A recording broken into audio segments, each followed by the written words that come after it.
اللہ صادق روحانی نے. اسی طریقے سے آیت اللہ شاہرودی نے بھی لکھا ہے کہ زیارت عاشورہ قطعی السند ہے، قطعی ہے، اس کی صحت بالکل صحیح ہے اور اس میں کوئی شک نہیں ہے. جو اس کا منکر ہے وہ غال بھی ہے اور مضل بھی ہے، یعنی خود بھی گمراہ ہے اور دوسروں کو بھی گمراہ کر رہا ہے اگر اس سلسلے میں کسی کو کوئی شک میں ڈالتا ہے.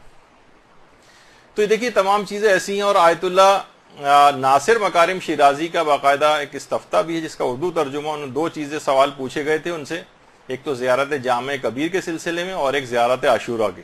تو پہلے سوال کا جواب زیارت عاشورہ کے سلسلے میں انہوں نے یہ دیا ہے کہ زیارت عاشورہ معتبر ترین زیارت ہے، اس کی فضیلت میں کہہ دینا کافی ہے کہ دوسری زیارتوں کے برخلاف جو کہ ائمہ معصومین سے نقل ہوئی ہیں، زیارت حدیث قدسی ہے، یعنی ائمہ نے اس کو رسول سے اور انہوں نے جبریل سے نقل کیا ہے. اور روایت میں بیان ہوا ہے کہ اے صفوان، جب بھی تمہیں کوئی حاجت پیش آئے تو تم جس جگہ بھی ہو اس زیارت کو بجا لاؤ اور اپنی حاجت کو طلب کرو، خدا کی طرف سے ضرور پوری ہوگی اور خدا نے اپنے رسول سے جو وعدہ کیا ہے وہ اس وعدے کو ضرور پورا کرے گا. اور اس کے بعد زیارت جامع کبیر کے متعلق دوسرا سوال ہے، انہوں نے کہا یہ زیارت سند کے لحاظ سے صحیح ترین زیارت ہے. تو زیارت جامع کبیر والا بھی مسئلہ اس سے جو ہے وہ حل ہو جاتا ہے. تو زیارت عاشورہ کی اس لحاظ سے سند کے اوپر جو لوگوں نے اعتراض کی، میں صرف ایک اس کا جواب دوں گا. البتہ اول تو دیکھا جائے تو سند کے اعتبار سے تو ابھی فتاوے بیان ہو گئے، وہ کافی ہیں، کسی بھی بحث میں نہ جائیں، صرف لوگوں کو فتاوے دکھائیں کہ دیکھیے یہ فتویٰ آپ کے سامنے ہے، اس میں کسی بھی اس کی ضرورت نہیں ہے بحث میں جانے کی. البتہ متن کے اوپر بھی اعتراض کیے گئے. متن میں ایک اعتراض یہ ہے کہ جو اس میں لعنت کی گئی ہے، تو لعنت یہ رسول اللہ اور ائمہ معصومین ان سے بہت بعید ہے کہ اس قسم کے الفاظ یہ لوگ استعمال کریں. اور کیا معصومین نے کبھی کسی کے اوپر اس انداز سے لعنت کی ہے؟ تو دیکھیے علماء نے بیان کیا کہ آپ قرآن اگر آپ پڑھیں تو کتنی جگہوں کے اوپر پروردگار عالم نے خود لوگوں پر لعنت کی. اور باقاعدہ آیت اللہ میلانی سے جب ایک سوال یہ والا پوچھا گیا کہ خاص قسم کے جو دشمنان اہل بیت گزرے ہیں کیا ان پر کبھی رسول اللہ نے لعنت کی ہے؟ تو انہوں نے کہا جی ہاں، رسول اللہ نے جب اسامہ کے لشکر جو جا رہا تھا، جیش اسامہ، کہا تھا جو بھی اس سے تخلف کرے گا اس لشکر کے ساتھ نہیں جائے گا اس پر لعنت ہے. تو اور وہ افراد خاص دشمنان اہل بیت وہ اس لشکر کے ساتھ نہیں گئے تھے اور اس لحاظ سے وہ رسول اللہ کی اس لعنت کے اندر شامل ہو گئے تھے. تو اس لحاظ سے بھی ہے. البتہ یہ ضرور ہے کہ اس کے اندر فرق رکھنا چاہیے، ایک ہے دشمنان اہل بیت کے اوپر لعنت کرنا، ان سے بیزاری اختیار کرنا، اور ایک ہے کہ لوگوں کے اندر تعصبات کو فروغ دینا، کھلم کھلا لوگوں کے سامنے، مسلمانوں کے سامنے ان کے مقدسات کی توہین کرنا. اس سے ہمیشہ نقصان شیعت کو بھی اٹھانا پڑتا ہے اور ایک بدنامی بھی ہوتی ہے، تعصبات کا فروغ ہوتا ہے. آپ ہر جگہوں پہ تقریباً اقلیت کے اندر ہوتے ہیں، ان جگہوں کے اوپر آپ کو نقصان اٹھانا پڑتا ہے. تو اور سوشل میڈیا پہ انسان سوچتا ہے کہ میں بہت زیادہ آزاد ہوں، ہر جگہ اس طرح کی فرقہ وارانہ چیزیں اور مباحثے، اور آپ اس کے بعد نیچے کمنٹس دیکھیں کتنے زیادہ جو لوگ اس سے پہلے متعصب نہیں بھی ہوتے ان پر بھی وہاں کی اس طرح کی گفتگو ان کو بھی متعصب بنا دیتی. تو فرقہ واریت سے اجتناب کرتے ہوئے لیکن دونوں کے اندر ایک توازن آپ کو برقرار رکھنا پڑے گا. بہت سے لوگ اس طرح سے وحدت کو لینے لگتے ہیں کہ وحدت کے معنی گویا یہ بن جاتے ہیں کہ انسان عقائد کے اندر بھی وحدت اس کی آ جائے. تو دیکھیے وحدت کا ایک اصول ہمیشہ یاد رکھیں کہ مشترکات جو ہیں اس کو متن میں رکھنا چاہیے، اختلافات کو حاشیے میں رکھنا چاہیے. یعنی جو ان کی اور ہمارے درمیان، دیگر فرقوں کے درمیان جو مشترک چیزیں ان کو متن کے اندر رکھیں، ان کو بیس بنائیں، اختلافات کو حاشیے پہ ادھر ادھر کر دیں. وہ ٹھیک ہے، وہ ہمیشہ رہیں گے، وہ تو آپ کے اپنے اندر کتنے ایسے افراد ہیں جن کے ساتھ فکری اور علمی آپ کا اختلاف ہوتا ہے، لیکن ان سے آپ جھگڑتے تو نہیں ہیں، لڑتے تو نہیں ہیں، تعصبات کا شکار تو نہیں ہوتے ہیں. تو دوسروں کے ساتھ بھی اس طرح سے کرنے کی کوئی ضرورت نہیں. لیکن اس لحاظ سے یہ ضرور ہے کہ ایسا نہ ہو کہ یہ جس کو کہا جاتا ہے کہ یہ جو تولا اور تبرہ ہیں کہ لازمی جز ہیں آپ کے مذہب کا، اس سے دستبردار نہیں ہوا جائے گا. یہی وجہ ہے کہ آیت اللہ میلانی کا ابھی میں ذکر کر رہا تھا تو انہوں نے بھی لکھا ہے کہ ان سے ایک سوال پوچھا گیا کہ روایت صحیح ہے کہ ہمارے چھٹے امام ہر نماز کے بعد دشمنان اہل بیت پر تبرہ کیا کرتے تھے. تو انہوں نے فرمایا جی ہاں، اس کی سند صحیح ہے، میں اس کی تائید کرتا ہوں. یعنی ایسی بات ہے کہ علماء، یعنی دونوں چیزیں آپ کو ساتھ لے کر چلانی ہیں. یعنی ان سے دشمنان اہل بیت سے بیزاری بھی دل میں رہے، ان کے اوپر لعن یہ بھی حصہ رہے آپ کا، اور اس کے علاوہ اس تعصبات کا شکار ہو کر کسی فرقہ واریت کی طرف بھی بات کو نہ جائے، یہ آپ کو خود اس کے اندر بیلنس کرنا پڑے گا۔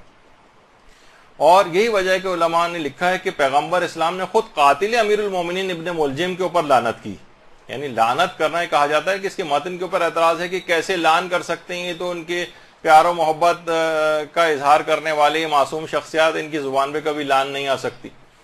خود روایات کے اندر ملتا ہے کہ حضرت عباس علمدار اور ان کے جو بھائی تھے، اللہم صلی علی محمد وعلی محمد،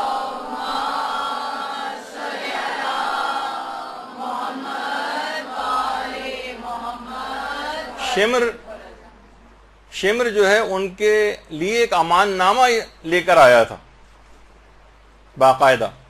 اچھا دیکھیے، لوگ کہتے ہیں کہ دیکھیے وہ اپنے خاندان کے اعتبار سے ان کا دور پرے کی رشتہ داری ہوتی تھی، اس وجہ سے وہ امان نامہ لے کر آیا تھا۔ یہ اس طرح سے آج ہوتا ہے نا کہ مخالف کیمپ کے لوگوں کو توڑا جائے، انسینٹیوز دے کے ان کے لشکر میں پھوٹ ڈالی جائے، تو ہمارے ساتھ مل جاؤ تو جان بخشی ہو جائے گی، تاکہ تتر بتر ہو جائے لشکر۔ وہ کسی محبت کی وجہ سے نہیں تھا، نہ کسی قبیلے کی وجہ سے تھا، بلکہ لشکر امام کو توڑنے کی ایک سازش تھی۔ تو انہوں نے نہ صرف یہ کہ اس کی پیشکش کو بالکل ٹھکرا دیا تھا حضرت عباس علمدار اور ان کے بھائیوں نے، اور کہا کہ تیرے ہاتھ ٹوٹ جائیں اور تیرے اس امان نامے پر بھی لعنت ہو۔ یعنی یہ جو لفظ ہے یہ دشمنان اہل بیت کے لیے عام طور پر زبان معصومین کے اندر بھی رائج رہا ہے، اور حضرت عباس کے متعلق بھی ملتا ہے کہ انہوں نے اس انداز سے لعن کی تھی۔ اور یہی وجہ ہے کہ جو تولا اور تبرہ کہا جاتا ہے یہ مومن کے دو بالوں پر ہیں جس سے مومن جو ہے پرواز کرتا ہے۔ اور روایات میں یہ بات بھی آئی ہے بہار میں کہ جو شخص بھی تولا کو قبول کرتا ہے لیکن تبرہ کو قبول نہیں کرتا، اس کی مثال اس شخص کی سی ہے جس کی ایک آنکھ ہو، کانا، ایک آنکھ سے نابینا، یعنی یہ کامل نہیں ہے یہ شخص۔ اور ایک روایت کے اندر بہار میں یہ بھی آیا کہ جو تولا مانتا ہے اور تبرہ نہیں مانتا ہے وہ جھوٹا ہے، اسے جھوٹا قرار دیا گیا ہے۔ یہی وجہ ہے کہ ہمارے کتنے علماء ایسے گزرے ہیں، جیسے کہ آیت اللہ کوہستانی، یہ فرماتے تھے کہ تبرہ جو ہے تولا سے بھی بالا تر، اور اس کا خود ثواب تولا سے بھی زیادہ ہے۔ اور فرماتے تھے روایات اس پر شاہد ہیں، ہم نے اپنی طرف سے ویسے ہی نظریہ نہیں رکھا ہے، لیکن بہت سارے علماء اس کے قائل رہے۔ اسی طریقے سے آیت اللہ بہجت کے متعلق تو یہ بات مشہور ہے کہ آیت اللہ بہجت ہمیشہ اپنی نمازوں کا جو رکوع ہوتا تھا اس میں قاتل امیر المومنین پر لعنت کرتے تھے، اپنی واجب نمازوں کے رکوع میں۔ وہ اس کی تفصیل ہم بیان کر چکے ہیں کہ نام لینے سے فقط جو ہے وہ یا کسی خاص شخص کا تذکرہ کرنے سے نماز باطل نہیں ہوتی، وہ خاص طور پر گواہی دینے سے یا جز سمجھتے ہوئے اس انداز سے گواہی اگر دی جائے تو اس سے نماز پہ فرق پڑتا ہے، جو کہ ہم شہادت ثالثہ کے سلسلے میں جو ہے اپنی بحث کے اندر تذکرہ کیا تھا۔ تو آیت اللہ بہجت کا طریقہ کار یہ تھا کہ خود نمازوں کے اندر لعن کیا کرتے تھے قاتل امیر المومنین پر۔ اور عین الحیات جو علامہ مجلسی کی کتاب ہے اس میں روایت ہے کہ چھٹے امام باقاعدہ ہر نماز کے بعد مصلی پر اس وقت تک اٹھتے ہی نہیں تھے جب تک کہ نام لے کر 8 دشمنان اہل بیت کے اوپر لعنت نہیں کر دیتے تھے۔ لعنت کرتے تھے 8 دشمنان اہل بیت پر۔ تو باقاعدہ روایت کے اندر ہے بھی، شاید القطرہ جو کتاب ہے اس کے اندر ہے، لیکن میں نے صرف حوالے کے طور پر اس کو دیکھا ہے، خود کتاب کے اندر نہیں دیکھا ہے، کہ چوتھے امام سے باقاعدہ کسی نے پوچھا کہ مولا درود بھیجیے محمد علیہ وسلم،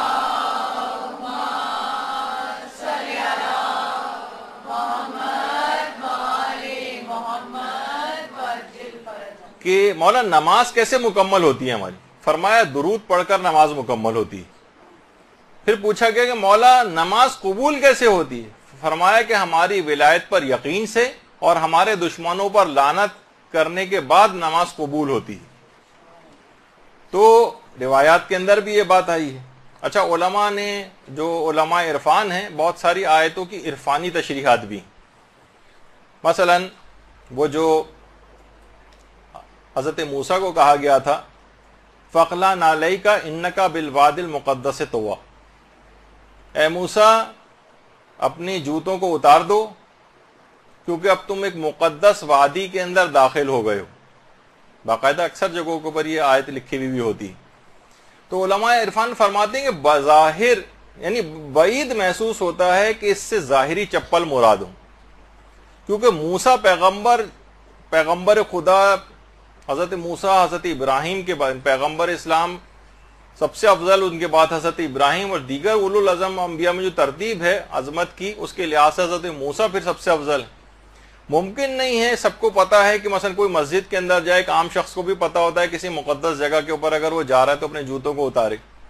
تو علماء عرفان نے لکھا ہے کہ یہاں پر جوتے بظاہر مراد نہیں ہے، بعید محسوس ہوتا ہے کہ اتنا جلیل القدر نبی، اس کو یہ فقہی مسئلہ گویا بتایا جائے کہ تم اپنے جوتوں کو یہاں پر اتارو۔ تو اس سے مراد یہ تھی، نالین سے مراد یہ ہے کہ کوئی جتنی بھی پست اور حقیر چیزیں اس سے مراد ہے کہ موسیٰ خدا کے پاس آنے کے لیے، اس کا قرب حاصل کرنے کے لیے پست اور کمتر چیزوں سے تمہیں دوری اختیار کرنا ہے، جس کے اندر ایک پیغام بھی تھا۔ یہاں فقط چپل اس لحاظ سے مراد نہیں تھی۔ یہی وجہ ہے کہ آیت اللہ بہجت جو تھے وہ لان کو تخلیہ کہا کرتے تھے اور درود کو تہلیہ کہا کرتے تھے۔ کہتے تھے لان تخلیہ ہے، کہتے تھے پہلے جتنی بھی گند بلا جتنا بھی ہے گھر میں جھاڑو دے کر اس کو صاف کرو، اس کے بعد پھر مہمان کو طلب کرو اپنے گھر میں۔ تو کہتے تھے لان کے معنی یہ ہے کہ تمام دشمنان اہل بیت پر بیزاری اختیار کر کے ان کو اپنے قلب سے دور کر دو تاکہ وہ جگہ پاک و پاکیزہ ہو جائے، اس کے بعد پھر درود پڑھ کر، وہ تہلیہ ہے، پھر اس جگہ پر اس مہمان کو طلب کرو، یعنی رحمت خداوندی وغیرہ وہ پھر اس جگہ کے اوپر آئے گی۔ اللہم صلی علی محمد وعلی آل محمد۔ اچھا، حوضہ علمیہ کے ایک عالم کا خواب بہت سی کتابوں کے اندر موجود ہے، جس میں انہوں نے کہا کہ ایک زمانے میں یہ تھا کہ سوال بہت گردش کر رہا تھا کہ صلوات زیادہ افضل ہے یا لان زیادہ افضل ہے۔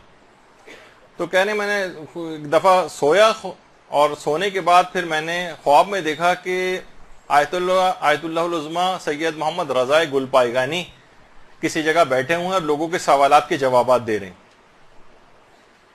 اور میں نے دیکھا کہ خط ان کے پاس آیا ہے اور کوئی ان کو خط پڑھ کر سنا رہا ہے کہ آغا یہ سوال آیا، اور سوال کے اندر بالکل یہی سوال ہے جو میرے دماغ میں گردش کر رہا تھا اس سے پہلے، اور یہ بحث تھی کہ لعن زیادہ افضل ہے یا صلوات زیادہ افضل ہے۔